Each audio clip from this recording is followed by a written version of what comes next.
Shalom saudara pendengar saudara rohani yang dikasihi Tuhan Yesus Kristus. Selamat datang di renungan rohani malam hari ini. Selamat malam, saya berdoa agar saudara sehat selalu. Semoga Roh Kudus hadir di tengah kita saat ini. Sebelum kita mulai renungan malam ini, marilah kita bersama-sama berdoa. Bapa kami yang di surga, Bapa di dalam nama Tuhan Yesus Kristus, kami sungguh mengucap syukur, ya Tuhan, oleh karena Engkau sangat baik buat kami. Engkau ada bersama kami dan menopang hidup kami di siang hari dan di malam hari. Engkau ada bersama-sama dan menyertai kami. Tuhan, kami memuji dan bersyukur kepadamu pada malam hari ini, kami masih bisa berkumpul di rumah kami yang kecil ini. Tuhan, saat ini kami hendak mendengarkan firman-Mu. Berilah pengetahuan dan bimbinglah hamba-Mu ini agar apa yang Engkau firmankan dapat bekerja sesuai kehendak-Mu. Buat kami jemaat-Mu, bukalah hati dan pikiran kami untuk mendengar dan menerima firman-Mu. Kiranya firman-Mu ini dapat menjadi berkat bagi kami. Berbicaralah Tuhan, kami sudah siap menerima firman-Mu. Di dalam nama Tuhan Yesus Kristus kami berdoa dan mengucap syukur. Amin. Sahabat saudara rohani, pembacaan ayat emas Alkitab renungan kita malam hari ini. Nats pilihan kita adalah, dan siapakah sesamaku manusia? Tertulis dalam kitab Lukas 10 ayat 29. Bacaan kita pada malam ini terambil dari kitab Lukas 10 ayat 29 sampai dengan ayat 37. Tetapi untuk membenarkan dirinya orang itu berkata kepada Yesus, "Dan siapakah sesamaku manusia?" Jawab Yesus, "Adalah seorang yang turun dari Yerusalem ke Yerikho.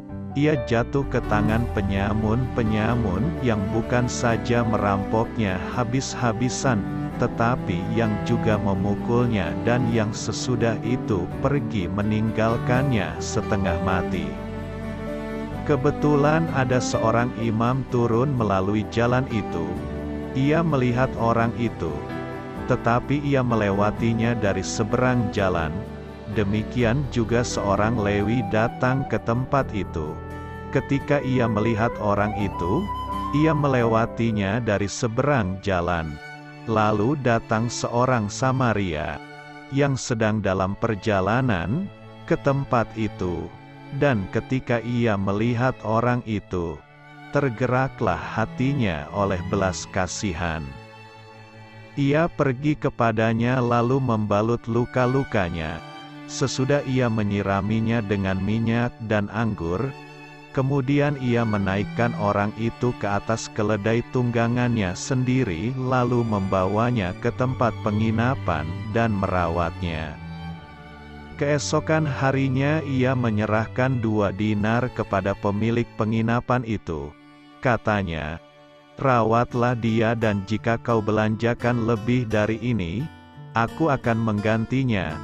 Waktu aku kembali, siapakah di antara ketiga orang ini, menurut pendapatmu, adalah sesama manusia dari orang yang jatuh ke tangan penyamun itu?" Jawab orang itu, "Orang yang telah menunjukkan belas kasihan kepadanya." Kata Yesus kepadanya, "Pergilah, dan perbuatlah demikian." Lukas 10 ayat 29 sampai dengan ayat 37. Topik dari ayat emas renungan kita adalah latihan yang baik untuk hati, menjangkau dan menolong sesama Anda. Mari kita mulai renungan malam kita. Judul renungan kita hari ini adalah Sesama-sesama baru, Kisah inspiratif. Pada tanggal 26 Desember tahun 2004, banyak orang tiba-tiba menjadi sesama baru kita. Mereka hanya memiliki kehidupan yang hancur setelah tsunami dahsyat menyapu 12 negara Asia, menewaskan puluhan ribu sahabat, kerabat, dan teman sebangsa mereka. Jutaan orang yang selamat mengalami kekurangan. Namun, bagaimana mereka bisa menjadi sesama kita? Menurut perumpamaan Yesus tentang orang Samaria yang baik hati dalam Lukas 10, sesama adalah orang yang menunjukkan belas kasihan kepada orang yang memerlukan. Seorang ahli Taurat bertanya kepada Yesus, "Dan siapakah sesamaku manusia?" Yesus bercerita kepadanya tentang orang yang sedang bepergian dan terluka karena diserang kawanan penyamun. Imam dan orang Lewi tidak memedulikannya. Tetapi ia lalu ditolong orang Samaria. Kemudian dia bertanya, "Siapakah di antara ketiga orang ini, menurut pendapatmu, adalah sesama manusia dari orang yang jatuh ke tangan penyamun itu?" Ahli Taurat itu menjawab dengan tepat, "Orang yang telah menunjukkan belas kasihan kepadanya." Orang-orang kekurangan yang kita jumpai adalah sesama baru kita, dan kita harus menjadi sesama yang membantu mereka. Kita sering berpikir bahwa sesama kita adalah orang yang terhubung dengan kita secara geografis. Tetapi Yesus menyatakan kita harus menganggap siapapun yang kekurangan sebagai sesama, siapapun mereka dan di mana mereka tinggal. Lihat sekitar Anda, ada orang yang memerlukan bantuan, belas kasih, dan kasih Anda. Merekalah sesama baru Anda. Amin. Marilah kita renungkan di dalam hati kita. Dengan bertanya, "Siapakah sesamaku manusia?" Ahli Taurat itu mencoba untuk mengetahui sampai berapa jauh kewajiban-kewajiban hukumnya. Apakah sesamaku hanya terbatas pada sahabat-sahabatku yang terdekat? Bagaimana dengan penduduk kotaku yang lain? Bagaimana dengan musuh-musuhku? Bagaimana dengan orang-orang gelandangan yang tergeletak di pinggir jalan? Apakah aku diharapkan untuk mengasihi orang-orang seperti itu juga? Yesus menjawab ahli Taurat itu dengan sebuah perumpamaan, yaitu perumpamaan tentang orang Samaria yang baik hati. Melalui perumpamaan termaksud, Yesus menunjukkan bahwa segala sesuatu berpusat pada kasih, bukan kewajiban-kewajiban hukum. Santo Paulus memahami hal inti benar ketika dia menulis, "Kasih adalah kegenapan hukum Taurat." Roma 13 ayat 10.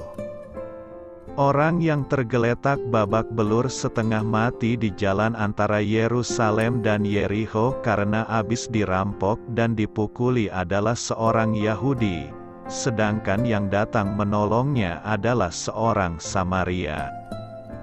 Pada zaman itu, hubungan antara orang Yahudi dan orang Samaria sangatlah buruk, termasuk di dalamnya ketegangan rasial. Yang ingin dikemukakan Yesus adalah bahwa kasih yang sejati tidak mengenal batas-batas yang disebabkan perbedaan dalam suku, ras, status sosial.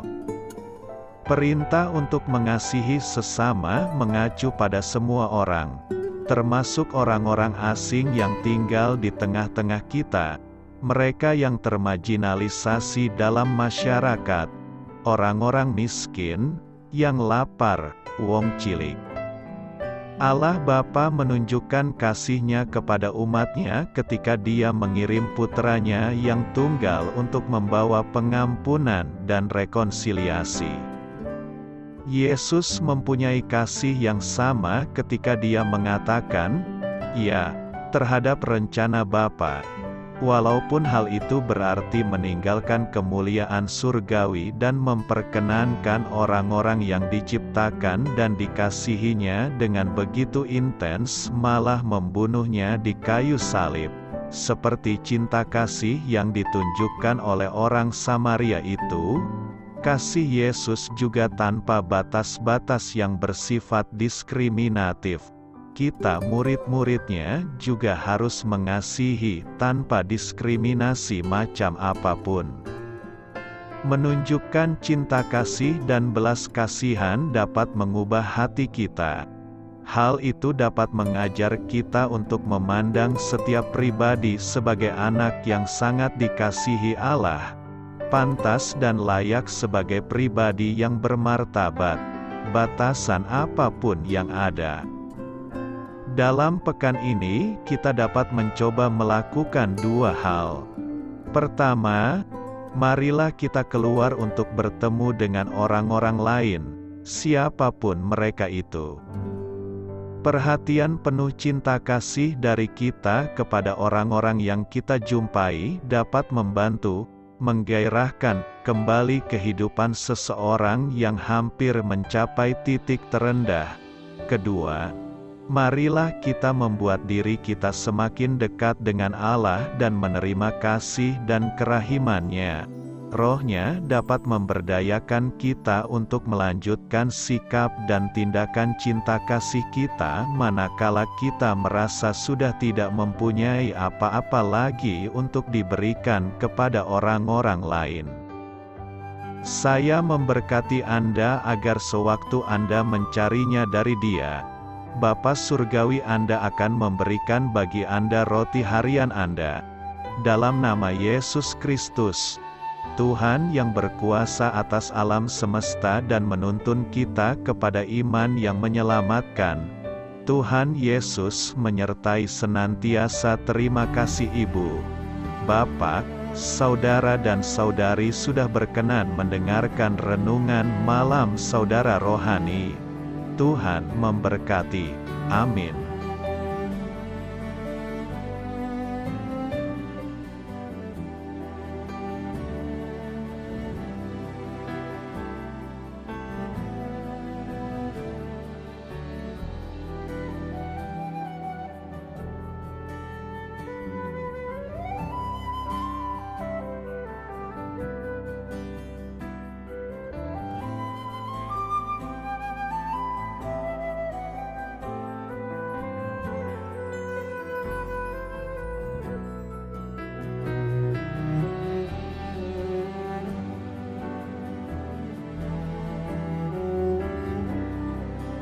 Marilah kita renungkan, sahabat saudara rohani, demikianlah renungan firman Tuhan malam hari ini.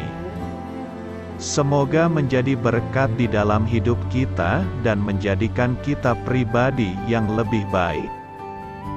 Sebelum kita beristirahat pada malam hari ini, marilah kita berdoa. Bapa kami yang di surga, Bapa di dalam nama Tuhan Yesus Kristus, kami sungguh mengucap syukur, ya Tuhan, oleh karena Engkau sangat baik buat kami. Engkau ada bersama kami dan menopang hidup kami di siang hari dan di malam hari. Engkau ada bersama-sama dan menyertai kami, ya Tuhan Yesus. Kami mengucap syukur untuk firman-Mu, ya Tuhan, yang memberikan kami kekuatan dan menyadarkan kami bahwa kami tidak perlu takut dengan gelap dan malam. Sebab Tuhan, Engkau ada bersama kami. Engkau melindungi kami dan menjadi perisai bagi kami hamba-Mu berdoa saat ini. Tuhan, untuk setiap pendengar renungan ini yang mengalami ketakutan, kecemasan, kegelisahan, pada situasi gelap dan malam hari di dalam nama Tuhan Yesus Kristus.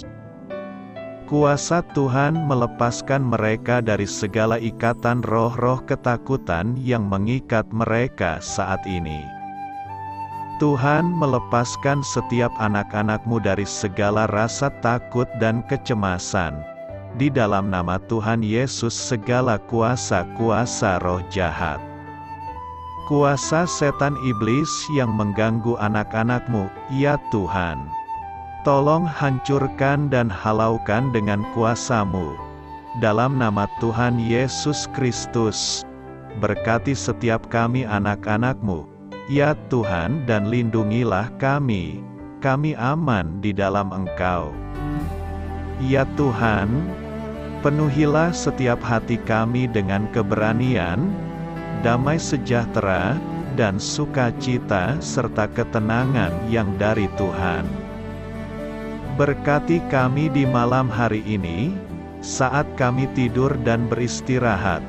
Kuasa-Mu, ya Tuhan, menaungi setiap kami, memberkati dan melindungi kami.